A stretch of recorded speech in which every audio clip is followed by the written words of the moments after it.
Iran के राष्ट्रपति Masoud Pezeshkian ने अमेरिका के युद्ध विराम प्रस्ताव के बाद एक बयान जारी किया है। उन्होंने ईरान की सेना और देश की जनता की सराहना करते हुए कहा कि बहादुर सैनिक देश की रक्षा कर रहे हैं और जनता का समर्थन उन्हें ताकत देता है। राष्ट्रपति ने सेना को देश का सच्चा रक्षक बताया और सभी नागरिकों से एकजुट रहने की अपील भी की। पेजेश्कियन ने कहा कि ईरान का उज्जवल भविष्य और शांति देश की जनता की हिम्मत, धैर्य और एकता की वजह से संभव है। उन्होंने स्पष्ट किया कि देश की ताकत उसकी सेना और जनता की एकजुटता में निहित है। मिडिल ईस्ट में यह बयान ऐसे समय में सामने आया है जब बीते महीने 28 फरवरी को अमेरिका ने इजराइल के साथ मिलकर ईरान पर हवाई हमला किया था। तो इस हमले में ईरान के supreme leader ayatollah Ali Khamenei की मौत हो गई थी। इसके बाद ईरान ने तो जवाबी कार्रवाई शुरू की। इसके परिणाम स्वरूप मिडिल ईस्ट में तनाव बढ़ गया। अब युद्ध विराम की कोशिशें लगातार जारी हैं, जिसमें दुनिया के कई देश शामिल हैं और भारत भी इस प्रक्रिया में अहम भूमिका निभा रहा है। तो ईरान के राष्ट्रपति ने सेना की सराहना की है। पेजेश्कियन ने जनता को भी संबोधित किया। उन्होंने साफ तौर पर कहा कि जनता के समर्थन से ही सेना का मनोबल बढ़ता है और देश आगे बढ़ता है। तो इसी खबर पर ज़्यादा चर्चा के लिए हमारे मैनेजिंग एडिटर रमेश ठाकुर जी हमारे साथ जुड़ गए। रमेश जी, ईरान के राष्ट्रपति ने सेना की सराहना की है और पेजेश्कियन ने जनता का भी धन्यवाद किया। जनता को संबोधित करते हुए उन्होंने कहा कि जनता के समर्थन से ही सेना जो है वो इस तरीके से डटी हुई है और साफ तौर पर उन्होंने जाहिर कर दिया कि ईरान कहीं से भी कमज़ोर नहीं है। कैसे देख रहे हैं? देखिए, इसमें सीधे सीधे तस्वीर जो सामने निकल के आई है वो ये है कि ट्रंप ने अपने कदम पीछे खींच लिए हैं। अब इसमें एक चीज और ये सामने आ रही है कि क्या ट्रंप इजराइल का साथ छोड़ रहे हैं? अगर ऐसा होता है तो ईरान को इजराइल को पटकने में ज्यादा टाइम नहीं लगेगा। शुरुआत में ये कहा गया था कि दोनों देशों का जो ज्वाइंट वेंचर जो युद्ध है उसमें ईरान कहीं भी टिकता नहीं है। उनकी आर्मी, उनकी एयरफोर्स, उनकी आवाम और उनकी लीडरशिप सबको ये खत्म कर देंगे।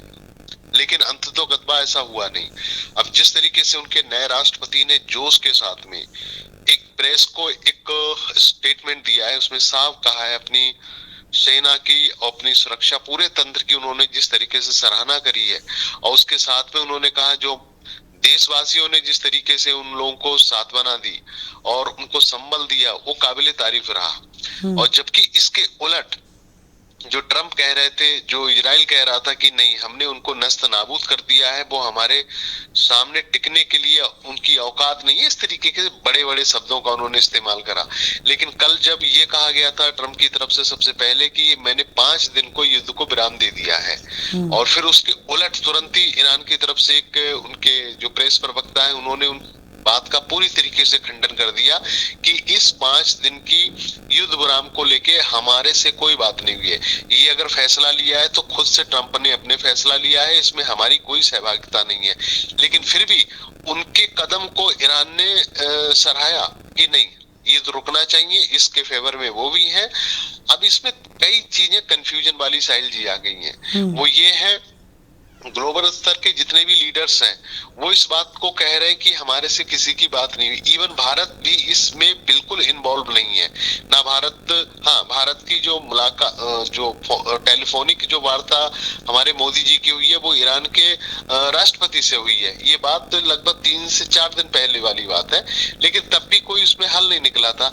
लेकिन अब जो युद्ध विराम 5 दिन के लिए हुआ है ये उनका एक निजी निर्णय है डोनाल्ड ट्रंप का, उसमें किसी दूसरे पक्ष की मुझे लग रहा सहभागिता नहीं है जी। लेकिन जिस तरीके की स्थिति यहाँ पर रमेश जी देखने को मिल रही है, कभी क्योंकि ट्रंप की बयानबाजी तो किसी से छुपी नहीं है, वो कब क्या किस तरीके का बयान जारी कर दें ये कोई नहीं बता सकता। खुद उनके देश के जो तमाम मंत्री हैं वो उनकी बयानबाजी को लेकर भी किसी तरह का कोई आश्वासन नहीं देते हैं, क्योंकि उन्हें पता है कि ट्रंप कब किस तरीके का बयान दे दें ये किसी को नहीं पता। और उसी के चलते कई बार हमने देखा है कि ट्रंप कई ऐसी चीज़ें बोल जाते हैं जो चीज़ों को और ज़्यादा कॉम्प्लिकेट कर देता है।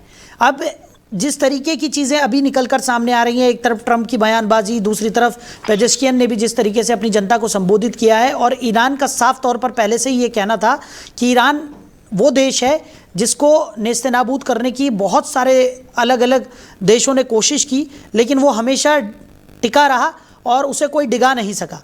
अभी भी वही स्थिति यहाँ पर ईरान की देखने को मिल रही है और वो लगातार ये कहते हुए नजर आ रहे हैं कि ट्रंप चाहे कितनी भी कोशिश कर ले, लेकिन ईरान को डिगा नहीं पाएंगे। नहीं, बिल्कुल सही बात है। जैसे आपने इनके बयानों की बात करी कि ट्रंप पे कोई ज्यादा इत्तेफाक इस समय नहीं रख रहा है, वो बिल्कुल सही बात है। अब कल उनकी तरफ से ये भी कह दिया गया है कि जो स्टेट ऑफ हार्मुज़ है उस पे अब हम अपनी निगरानी नहीं करेंगे, हमारी सुरक्षा तंत्र वहां से हट जाएगा। अगर ऐसा होता है तो मुझे लग रहा खाड़ी देशों के लिए और दूसरे देशों के लिए बड़ा मुश्किलात यहाँ पैदा कर देंगे, क्योंकि जिस तरीके से जहाज कईयों के फंसे पड़े हैं, हमारे भी फंसे पड़े हैं। हालांकि चाइना ने उसमें एक मुंह मांगी कीमत देके अपने सारे के सारे जहाज को निकलवा लिया गया है, दूसरे भी कंट्री ने निकलवा लिया, लेकिन बाकी जो देश ऐसा नहीं कर पा रहे हैं, ज्यादा रकम मुंह मांगी नहीं दे पा रहे, तो उनके तो जहाज भी फंसे हुए हैं। अब उसमें बात आ जाती है, अगर अमेरिका उस पर सुरक्षा नहीं करेगा, उनका नासा के जिस तरीके से टेक्निकल चीजें वहां पे करने वाइज वहां पे लगी हुई हैं, उनकी निगरानी कर रही है, वो अगर नहीं होगा फिर तो ईरान पूरा तरीके से मतलब एक सिंगल हैंडली वो अपना काम करेगा, जो चाहे वो मनमानी करेगा, इससे भी तो बड़ी मुश्किलात पैदा हो जाएंगी।